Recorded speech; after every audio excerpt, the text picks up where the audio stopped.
بيبدأ الفيلم بواحد اسمه آدم وهو خارج من المزرعة بتاعته وبيقابل واحدة اسمها باركر، وبنعرف إن باركر تبقى هي صاحبة الأرض اللي آدم أجرها منها. وبيكون واضح إن باركر مبسوطة لأن آدم أجر منها الأرض، وده لأن آدم بيراعي الأرض كلها وبيرجعها تاني صالحة للزراعة. فبتقول باركر لآدم إن هي بتعتبره زي ابنها وبتعزمه باركر على العشاء. فبيقول لها آدم إن هو كمان بيعتبرها زي أمه وبيوعدها إن هو هيجي يتعشى معاها. وبعدها باركر بترجع على بيتها وبتفتح جهاز الكمبيوتر الخاص بها، ولكنها بتتفاجئ ان في رسالة بتظهر لها على الشاشة. وبتعرف باركر من الرسالة دي ان الجهاز اتصاب بالفيروس وان هي لازم تتصل بشركة الحماية فورا. فبتتصل باركر بشركة مكافحة الفيروسات اللي هي مشتركة معاها، وبيرد عليها شخص اسمه جرانيت. فبتبدأ باركر تشرح لجرانيت اللي حصل في الجهاز بتاعها، وبتكون مستغربة ان الكمبيوتر بتاعها اتصاب بالفيروس مع ان هي مشتركة في شركة مكافحة الفيروسات. فبيعتذر لها جرانيت وبيقول لها ان النظام عندهم كان فيه شوية عطل، وبيطلب منها جرانيت ان هي تنفذ الخطوات اللي هو يقول لها عليها، وده علشان تتفادى ان بياناتها اللي على الجهاز تتمسح. فبتسمع باركر كلامه وبتنفذ الخطوات وكل حاجة بترجع لطبيعتها. وبعدها جرانيت بيقول لباركر ان هو يبعت لها مبلغ $500 وده كتعويض من الشركة على الضرر اللي حصل لها، وبيطلب منها ان هي تديله رقم حسابها اللي هي تستقبل عليه الفلوس. فبتديله باركر رقم الحساب واللي بيكون هو نفس حساب الجمعية الخيرية اللي هي بتديرها. فبيبعت جرانت مبلغ $50,000 على حساب باركر. وبعدها جرانت بيتصل على باركر وبيقول لها ان هو بعت المبلغ ده بالغلط، وبيطلب منها ان هي ترجع له باقي المبلغ والا هيترفد من شغله. فبتتعاطف باركر مع جرانت وبتوافق ان هي ترجع له الفلوس بدون تردد. وبتفتح باركر حساب الجمعية الخيرية وبتكتب كلمة المرور، وبيظهر ان الحساب بيكون فيه $2 مليون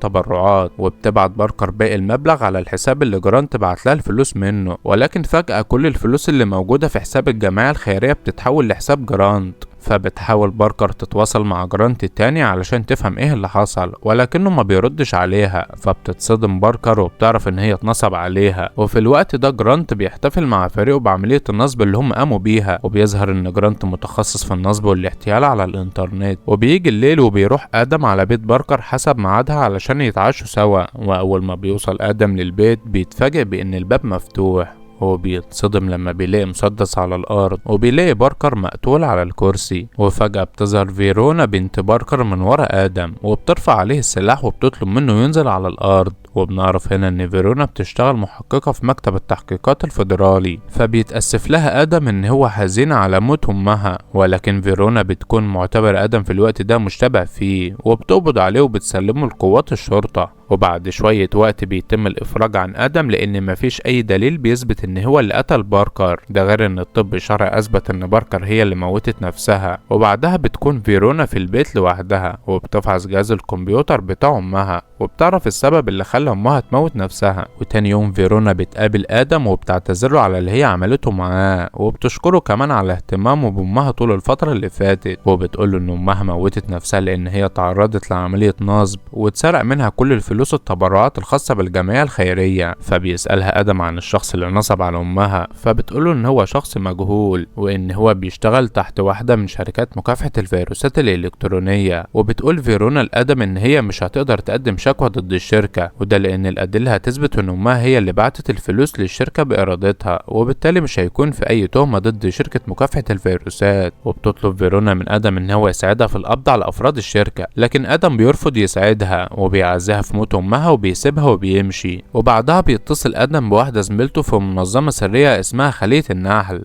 وبيتضح ان آدم كان عضو في الخلية دي. وبنعرف ان الخلية دي بتشتغل مع الحكومة الامريكية علشان ينفذوا العمليات السرية ولكن بشكل غير قانوني. فبتستغرب زميلة آدم من اتصاله بيها، وده لان آدم تقاعد من شغله من فترة طويلة. فبيعرفها آدم ان المسألة دي خاصة بيه شخصيا وبيطلب منها تجمع له معلومات عن شركة مكافحة الفيروسات. وبعد شوية وقت زميلة آدم بتتصل بيه تاني وبتعرفه عنوان الشركة. وبعدها بيروح آدم على مقر الشركة وبيكون معاه جراكن مليانة بنزين، وهناك بيقابل آدم 2 من أفراد أمن الشركة وبيمنعوه من الدخول، ولكن آدم بيشتبك معاهم وبيخلص عليهم في لحظات. وبعدها آدم بيدخل الشركة وبيروح على مكتب الموظفين وبيطلب من كل الموظفين إن هم يمشوا من المكان وإلا هيموتوا محروقين. وبعدها بيجي جرانت ومعاه مجموعة من أفراد الأمن وبيأمرهم إن هم يهجموا على آدم، ولكن آدم بيتحرك بمهارة وسرعة وبيضربهم كلهم واحد ورا التاني وبيخلص عليهم. فبيتفاجئ جرانت من اللي هو بيشوفه وبيسأل آدم هو بيعمل كده ليه. فبيقول له ادم بسخرية ان هو بيشتغل مراقب نحل وان هو بيحب يطرد الدبابير من خلية النحل. وبيطلع ادم قنابل وبيثبتها في المكان وبيوصلها بالتليفون الشركة. وبيقول ادم لجرانت ان الاتصالات اللي كانوا بيكسبوا منها فلوس هي نفسها اللي هتكون سبب في تدمير الشركة. وبيفهموا ان اول عامل هيتصل بالشركة المبنى كله هينفجر. وبينصحوا ان هو يهرب من المكان بسرعة وبيسيبه وبيمشي. فبيجري جرانت بكل سرعته وبيحاول يخرج من المكان. وبعدها بيتصل واحد من العملاء على الشركة والقنبلة بتنفجر وبيحصل انفجار شديد جدا والمبنى بالكامل بيتدمر. وبعدها بيتصل جرانت بصاحب الشركة اللي اسمه ديريك وبيعرفه بكل اللي حصل. وبيقول له ان هو ما يعرفش اي حاجة عن الشخص اللي فجر المبنى غير ان هو بيشتغل مربي نحل. ده غير ان كاميرات المراقبة اتحرقت بالكامل ومفيش اي دليل ضد الشخص اللي فجر الشركة. فبيتعصب ديريك لان المبنى اللي دمره ده قيمته 30 مليون دولار. وبيقول ديريك لجرانت ان الشخص اللي عمل كده كان بينتقم منهم وبيطلب منه يدور ورا كل الناس اللي هو خدعهم ونصب عليهم في الايام الاخيره. وبعد شويه وقت ديريك بيبعت مجموعه من المرتزقه لجرانت فبياخدهم جرانت وبيروح بيهم على بيت باركر. وده لان هي الوحيده اللي هم نصبوا عليها في مبلغ كبير جدا وبالتالي هي اكتر واحده هتكون عاوزه تنتقم منهم. وبالصدفه بيشوفوا ادم وهو رايح بعربيته ناحيه المستودع فبيروحوا وراه بسرعه علشان يخلصوا عليه. واول ما بيدخل جرانت المستودع هو والمرتزقه اللي معاه بيكتشفوا ان المستودع فاضي وان مفيش حد فيه. وبيتضح ان ادم كان عارف ان هم جايين وراه وعلشان كده بيظهر لهم من اماكن مختلفه جوه المستودع وبيبدا يخلص عليهم كلهم ومش بيفضل منهم غير جرانت. فبيكتفي ادم بان هو يقطع صوابع ايديه وبيسيبه وبيمشي. وبعد شويه وقت بتوصل فيرونا مع قوات الشرطه وبتكتشف ان المستودع اتحرق بالكامل. وبتشوف فيرونا جثة واحد من المرتزقة اللي كانوا موجودين وبتلاقي بطاقة هوية جرانت وبتعرف ان هو يبقى مدير شركة مكافحة الفيروسات. فبترجع فيرونا للمكتب وبتتكلم مع زميلها وايلي وبتقوله ان ادم هو اللي كان في المستودع وده معناه ان جرانت راح المستودع هو والمرتزقة علشان يقتلوا ادم. وبتستنتج فيرونا من اللي حصل ده ان ادم هو اللي فجر مبنى شركة مكافحة الفيروسات علشان ينتقم لموت امها. وفي مكان تاني بيكون جرانت في عربيته بيتصل بديريك وبيعرفوا ان ادم قتل الرجاله بتاعتهم كلهم وكمان قطع له صوابع ايديه. وفجاه بيظهر ادم وبيربط جرانت بالحزام وبيثبت الحزام في العربيه وبيشغل العربيه وبيوجهها ناحيه البحر. وبتشد العربيه جرانت وراها وبتنزل بيه في البحر. وبيمسك ادم تليفون جرانت وبيتكلم مع ديريك واللي بيكون كان سامع كل حاجه بتحصل. وبيقول ادم لديريك ان هو يقتله هو كمان وبيقفل السكه في وشه. وبعدها بيركب ادم عربيه جرانت وبيمشي من المكان. فبعدها بيروح ديريك للمسؤول الامن اللي في الشركه وبيحكي له عن كل اللي حصل. فبينصدم لما بيسمع من ديريك جمله خليه النحل. وبنعرف هنا ان والاس كان الرئيس السابق للمخابرات الامريكيه وبيكون والاس عارف خطوره افراد منظمه خليه النحل السريه. وبيشرح والاس لديريك ان الشخص اللي هما بيتعاملوا معاه ده على درجه عاليه من الخطوره. وبعدها والاس بيتصل بجيسكا ام ديريك واللي بيتضح ان هي تبقى رئيسه امريكا شخصيا. وبيبدا والاس يشرح لها تفاصيل المشكله اللي ابنها واقع فيها. فبتطلب جيسكا من والاس ان هو يوفر الحمايه لابنها باي تمن. فبيتصل والاس بالعامله جانيت والعامله جانيت دي بتكون هي المسؤوله عن منظمه خليه النحل. وبيقول لها ان في واحد من افراد خليه النحل اسمه ادم بيهدد حياه ابن رئيسه امريكا. فبتقول له جانيت ان ادم ده تقاعد من فتره وان هو حاليا خارج المنظمه. فبيطلب منها والاس ان هي تتخلص من ادم فورا. وبنروح لمكتب التحقيقات الفيدرالي وبتكون فيرونا وزميلها هيلي بيدوروا على معلومات عن ادم في قاعده البيانات ولكنهم بيكتشفوا ان مفيش اي معلومه تخص ادم نهائي. فبتفهم هنا فيرونا ان ادم يبقى راجل عسكري سابق وان هو بيشتغل مع منظمه سريه. وبعدها بيعرفوا ان الشرطه لقت جثه جرانت في البحر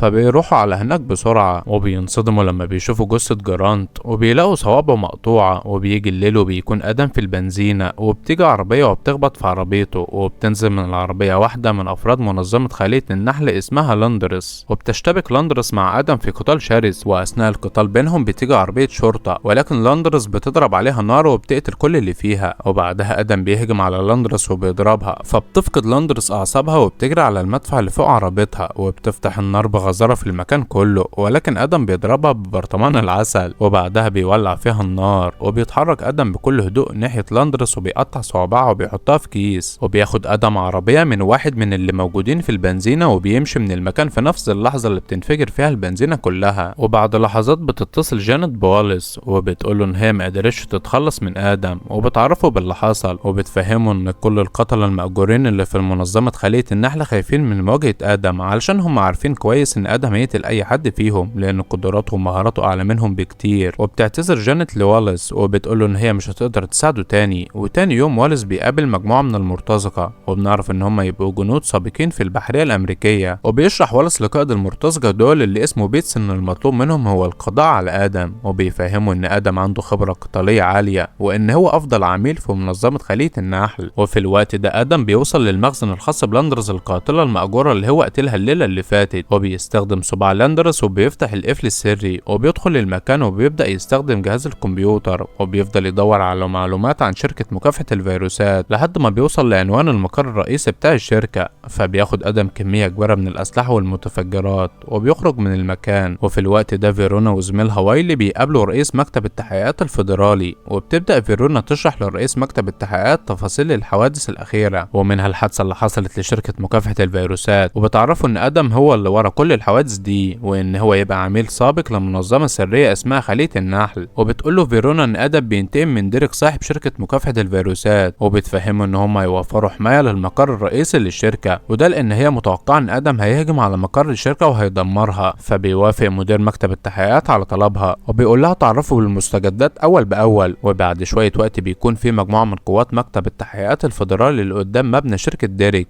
وبيجي آدم وبيطلب منهم يمشوا من المكان علشان محدش فيهم يتأذى. فبيستغرب قائد القوات من جراية آدم وبيأمر جنوده بالقبض عليه فورا، ولكن آدم بيتحرك بسرعة وبيشتبك مع الجنود وبيقدر يخلص عليهم كلهم. وبيدخل بعدها آدم للشركة وبيروح على مكتب مدير الشركة وبيظهر بيتس ومجموعة من المرتزقة وبيفتحوا النار على آدم، لكن آدم بيهرب منهم بسرعة وبيجري في ممرات الشركة. فبيجري كل المرتزقة وراه وبيستخدم آدم مهاراته وبيقدر ان هو يخلص على المرتزقة واحد ورا التاني لحد ما بيوصل لبيتس زعيم المرتزقة، وبيدخل آدم معاه في اشتباك قوي وبيقدر ان هو يخلص عليه. وبعدها بيروح آدم لمدير الشركة وبيعذبه علشان يقوله على اسم صاحب الشركة. فبيوريله مدير الشركة صورة ديريك وبيقوله ان هو ما يعرفش مكانه. وفي نفس اللحظة دي بتقتحم فيرونا المكان هي ومجموعة من الجنود، ولكن آدم بيهرب بسرعة قبل ما حد يشوفه. وبتنصدم فيرونا لما بتشوف صورة ديريك ابن رئيسة أمريكا على جهاز الكمبيوتر. وبعدها بترجع فيرونا على مكتب التحقيقات وبتتصل بمدير المكتب وبتشرح فيرونا لمدير مكتب التحقيقات إن شركة مكافحة الفيروسات تبقى واحدة من شركات جيسيكا رئيسة أمريكا، وإن ديريك ابن جيسيكا بيستخدم الشركة دي فخ علشان يصطاد بيها الضحايا بتوعه ويقدر ينصب عليهم. وفي مكان تاني بتيجي مكالمة لواليس وبيعرف بكل اللي بيحصل، فبيطلب واليس من ديريك إن هو يتصل بأمه علشان يروح يستخبى عندها في بيتها، وده لأن في خطورة عالية على حياته لان ادم عارف ان هو صاحب الشركة. وتاني يوم بيكون ديريك في بيت امه وبيكون في حماية امنية مشددة حوالين مداخل ومخارج البيت كله، وبيكون موجود مع ديريك زعيم مجموعة من المرتزقة من امريكا الجنوبية اسمه روس، واللي كلفه واليس بحماية ديريك من اي خطر يتعرض له. وبيظهر ان جيسيكا ام ديريك عاملة حفلة كبيرة، وفي نفس الوقت ده بيظهر ادم وبيتسلل من فتحة المجاري وبيتنكر في هيئة واحد من افراد القوات الخاصة وبيدخل البيت بكل سهولة. وبيتحرك ادم بخفة وبمهارة وبيحط القنابل في عربيات القوات الخاصة من غير ما حد يشوفه. وبيستخبى آدم في مكان معين وبيغير هدومه وبيدخل للحفلة بكل هدوء وكأن هو واحد من المدعوين. وفي غرفة من غرف البيت بيكون مدير مكتب التحقيقات الفيدرالي مع ديريك وأمه جيسيكا، وبيشرح مدير مكتب التحقيقات لجيسيكا عمليات الاحتيال اللي نفذها ابنها من خلال شركة مكافحة الفيروسات. فبتتخانق جيسيكا مع ابنها وده لأن هو هيدمر لها سمعتها وسمعة العيلة كلها. فبيعرفها ديريك ان هو عمل كده علشان يمول الحملة الانتخابية بتاعتها، وان هو لو ما كانش عمل كده ما كانتش هي هتبقى رئيسة أمريكا أصلا. وفي الوقت ده فيرونا بتكون موجودة من ضمن قوات تأمين المكان، وفجأة فيرونا بتشوف آدم بالصدفة فبيجروا كلهم وراه علشان يقبضوا عليه. وبتحصل مطاردة عنيفة جدا بين القوات الخاصة وبين آدم، وبتنضم مجموعة من المرتزقة ليهم وبيجروا كلهم وراء آدم. ولأن عدد جنود القوات الخاصة والمرتزقة بيكون كبير فبيقدروا يحاصروا آدم في حديقة البيت. وبيجي هنا واليس وبيأمر روز زعيم المرتزقة إن هو يقتل آدم، ولكن آدم بيفاجئ الكل وبيفجر وبيفجر العربيات اللي موجودة في المكان. وبيستغل آدم حالة الارتباك والفوضى دي وبيقدر يهرب من المكان بسرعة وبيدخل جوه البيت تاني وبيتحرك في طريقه ناحية غرفة جيسيكا. وبيتحول آدم لإعصار قاتل بيدمر أي شيء في طريقه، وأي شخص بيتعرض له بيموته سواء من القوات الخاصة أو من المرتزقة، لحد ما بيظهر روسو قدام آدم وبيدخلوا مع بعض في معركة قوية. وبيظهر إن روسو مقاتل شرس هو كمان، وبيقدر إن هو يعور آدم بالسكينة، ولكن بتظهر هنا قوة آدم فبيستحمل الألم وبيهجم على روسو بياخد السكينة منه وبيبدأ يسدد له طعنات في أماكن مختلفة وبيخلص عليه نهائي. وفي نفس الوقت ده جيسيكا بتقرر إن هي تعمل مؤتمر صحفي علشان تعلن فيه الحقيقة قدام الناس كلها، وده معناه إن ديريك هيتقدم للمحاكمة بتهمة النصب والاحتيال. فبيرفض ديريك إن هو يتقبض عليه وبيمسك مسدسه وبيضرب مدير مكتب التحقيقات بالنار وبيقتله. وفجأة آدم بيقتحم الغرفة وبيكون على وشك إن هو يقتل ديريك، ولكن ديريك بيمسك أمه وبيحط المسدس على راسها وبيستخدم أمه كرهينة. وفي اللحظة دي بتيجي فيرونا وبتطلب من آدم إن هو يسلم نفسه، ولكن آدم بيتجاهل كلامها وبيضرب ديريك بطلقة في دماغه وبيقتله. وبعدها بينط آدم من شباك الأوضة وبيهرب من المكان، فبتجري وراه فيرونا ولكن بتسيبه يهرب، وده لأن هي عارفة إن آدم كان بينتقم من كل المجرمين دول علشان هم تسببوا في موت أمها. وبيخلص الفيلم. لو عجبك الفيلم ما تنساش تعمل لايك للفيديو وتنزل دلوقتي تشترك في القناة،